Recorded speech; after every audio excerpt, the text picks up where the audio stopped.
Assalamualaikum warahmatullahi wabarakatuh. Kali ini kita akan mempelajari mengenai kerja keras dan tanggung jawab. Yang pertama, kita akan memahami mengenai apa itu kerja keras. Pengertian kerja keras. Kerja berarti melakukan sesuatu kegiatan atau sesuatu yang dilakukan untuk mencari nafkah untuk kehidupan sehari-hari. Kerja yang dilakukan oleh manusia bertujuan untuk memperoleh makanan, pakaian, jaminan, pengakuan, dan kebahagiaan hidup. Kerja keras bermakna juga melakukan sesuatu kegiatan untuk mencari nafkah dengan sungguh-sungguh. Kerja keras yang sebenarnya adalah untuk mencapai harapan dan tujuan atau prestasi yang maksimal disertai dengan tawakal kepada Allah Subhanahu wa Ta'ala untuk kepentingan dunia maupun akhirat.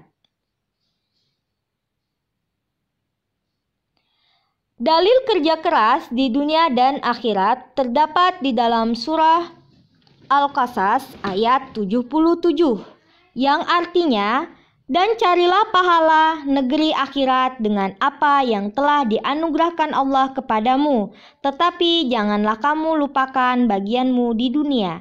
Dan berbuat baiklah kepada orang lain, sebagaimana Allah telah berbuat baik kepadamu. Dan janganlah kamu berbuat kerusakan di bumi. Sungguh Allah tidak menyukai orang-orang yang berbuat kerusakan. Quran Surah Al-Qasas ayat 77. Cara membiasakan diri berperilaku kerja keras. Yang pertama, niatkan bahwasanya kerja keras merupakan suatu ibadah. Yang kedua, mengerjakan suatu pekerjaan itu dengan sungguh-sungguh.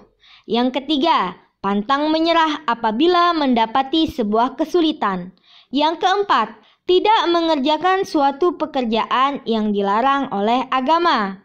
Yang kelima, selalu bertawakal kepada Allah Subhanahu wa Ta'ala setelah bekerja keras. Yang keenam, selalu bersyukur dengan hasil yang didapat dalam suatu pekerjaan. Yang ketujuh, selalu bersabar apabila hasil yang didapat tidak sesuai dengan apa yang kita kehendaki. Adapun hikmah kerja keras diantaranya adalah yang pertama, dapat mengembangkan potensi diri baik berupa bakat, minat, pengetahuan maupun keterampilan. Yang kedua, dapat membentuk pribadi yang disiplin serta bertanggung jawab. Yang ketiga, mengangkat harkat martabat diri baik sebagai makhluk individu maupun sebagai masyarakat. Yang keempat, dapat meningkatkan taraf hidup dan meningkatkan kesejahteraan.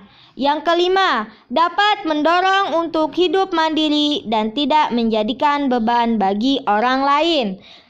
Dapat memenuhi kebutuhan hidup diri dan keluarga terpenuhi.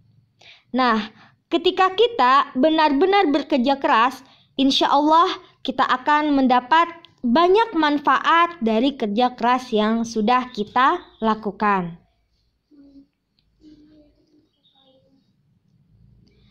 Selanjutnya, hikmah kerja keras yang lain, yang poin ketujuh adalah mampu menjalani hidup layak. Yang kedelapan, menimbulkan rasa sayang apabila waktunya terbuang dengan sia-sia.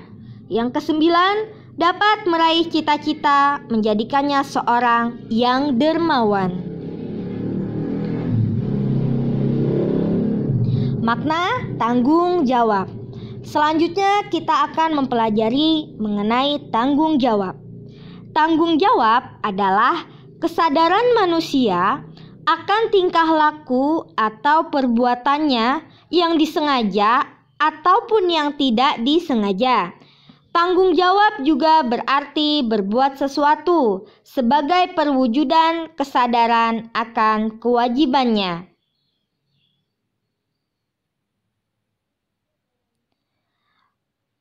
Makna tanggung jawab selanjutnya terkait dengan konteks individual yang berkaitan dengan konteks teologis. Sebagai makhluk individu, manusia harus bisa bertanggung jawab pada dirinya sendiri, yaitu dengan menjaga keseimbangan antara jasmani dan rohaninya sendiri, dan juga harus bertanggung jawab terhadap Allah Subhanahu wa Ta'ala yang Maha Pencipta. Tanggung jawab manusia sebagai makhluk individu akan lebih kuat jika dia mempunyai kesadaran akan tanggung jawabnya dan akan berusaha dengan sepenuh hati untuk menjalankan tanggung jawabnya, bukan sebagai beban tetapi sebagai kesadaran.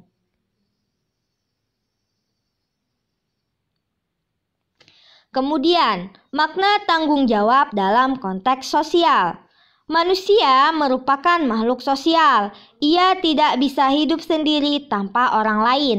Nilai-nilai yang diperankan oleh seseorang sebagai makhluk sosial harus dipertanggungjawabkan sehingga tidak mengganggu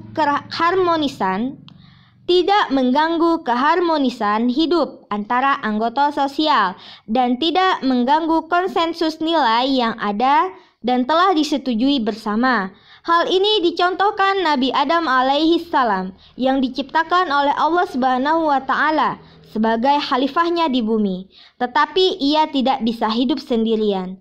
Untuk itu Allah menciptakan Hawa sebagai istrinya dari jenisnya sendiri.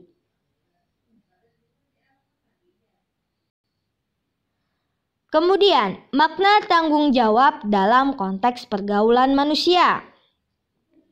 Tanggung jawab dalam konteks pergaulan manusia adalah sebuah keberanian. Orang yang bertanggung jawab adalah orang yang berani menanggung resiko atas segala yang menjadi tanggung jawabnya. Ia bersifat jujur terhadap dirinya sendiri dan juga jujur terhadap orang lain dengan rasa tanggung jawab. Orang yang bersangkutan akan berusaha melalui seluruh potensi dirinya untuk menjalankan tanggung jawabnya dengan sepenuh hati, dan orang yang bertanggung jawab adalah orang yang mau berkorban untuk kepentingan orang lain.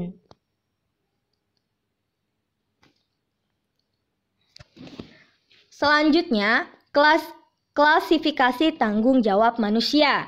Yang pertama, tanggung jawab kepada Allah. Manusia ada tidak terwujud dengan sendirinya, tetapi merupakan makhluk ciptaan Allah Subhanahu wa Ta'ala. Sebagai makhluk ciptaan Allah, manusia bisa mengembangkan dirinya dengan pikiran, akal, perasaan, seluruh anggota tubuhnya dan alam sekitarnya yang telah Allah karuniakan padanya. Tanggung jawab kepada Allah menurut kesadaran manusia untuk memenuhi kewajiban dan pengabdiannya kepada Allah Subhanahu wa Ta'ala. Selanjutnya, tanggung jawab kepada keluarga. Masyarakat yang terkecil adalah keluarga. Keluarga terdiri atas ayah, ibu, anak-anak, dan juga orang-orang lain yang menjadi anggota keluarga. Setiap anggota keluarga wajib bertanggung jawab terhadap keluarganya. Tanggung jawab ini menyangkut nama baik keluarga, namun tanggung jawab juga merupakan kesejahteraan, keselamatan, keamanan, pendidikan, dan kehidupan. Selanjutnya, tanggung jawab kepada masyarakat. Manusia merupakan makhluk sosial yang merupakan anggota masyarakat. Oleh karena itu, dalam berpikir, berbicara, dan bertingkah laku, manusia terikat oleh norma masyarakat. Semua tingkah laku dan perbuatan yang dilakukan manusia sebagai anggota masyarakat harus dipertanggungjawabkan kepada masyarakat. Sebagai contoh, di sekitar kita tinggal sedang diadakan kerja bakti, tetapi kita dengan sengaja tidak ikut berpartisipasi di dalamnya. Maka kita harus mempertanggungjawabkan perbuatan kita itu. Sebagai akibatnya, kita harus siap apabila terjadi ketidaknyamanan dalam hubungan dengan masyarakat sekitar. Kemudian yang terakhir, tanggung jawab kepada bangsa dan negara. Suatu kenyataan bahwa setiap orang merupakan warga negara suatu negara. Manusia terikat dengan norma-norma atau peraturan hukum yang dibuat oleh suatu negara. Seseorang tidak dapat berbuat sesuai dengan kemauannya sendiri. Apabila perbuatan seseorang itu salah dan melanggar aturan, ia harus bertanggung jawab kepada negara. Misalnya, seorang pejabat pemerintah mempunyai tanggung jawab untuk mengatur dan mengelola pemerintahan yang telah dipercayakan kepadanya. Tetapi pejabat tersebut melakukan korupsi, maka ia juga harus mempertanggungjawabkannya kepada pemerintah melalui proses hukum. Sebagai warga negara yang baik, kita memiliki tanggung jawab untuk menjaga nama baik negara, berusaha untuk memajukan negara, dan sebagai pelajar, kita harus terus menuntut ilmu untuk kepentingan dan kemajuan bangsa dari segi pendidikan. Selanjutnya, hikmah tanggung jawab. Dengan kita bertanggung jawab, maka banyak hikmah yang dapat kita ambil. Yang pertama, mendapatkan kepercayaan orang banyak. Yang kedua, mendorong pelaku dan pemangku kepentingan untuk lebih mudah dan cepat sukses. Yang ketiga, memberikan dampak lebih kuat, nyaman, dan aman dalam menghadapi permasalahan yang harus diselesaikan. Yang keempat, mendapat penghargaan oleh masyarakat. Yang kelima, dapat memperhitungkan sebab akibat dan dampak perbuatan di masyarakat. Yang keenam, mendapatkan solusi dan pengembangan yang tepat. Yang ketujuh, akan merasakan lebih tenang, aman, dan nyaman dalam segala hal. Demikian materi mengenai kerja keras dan tanggung jawab. Semoga kita termasuk orang-orang yang senantiasa bekerja keras dalam bidang apapun dan juga senantiasa bertanggung jawab baik terhadap diri sendiri, terhadap Allah Subhanahu wa Ta'ala, terhadap masyarakat dan juga bangsa dan negara.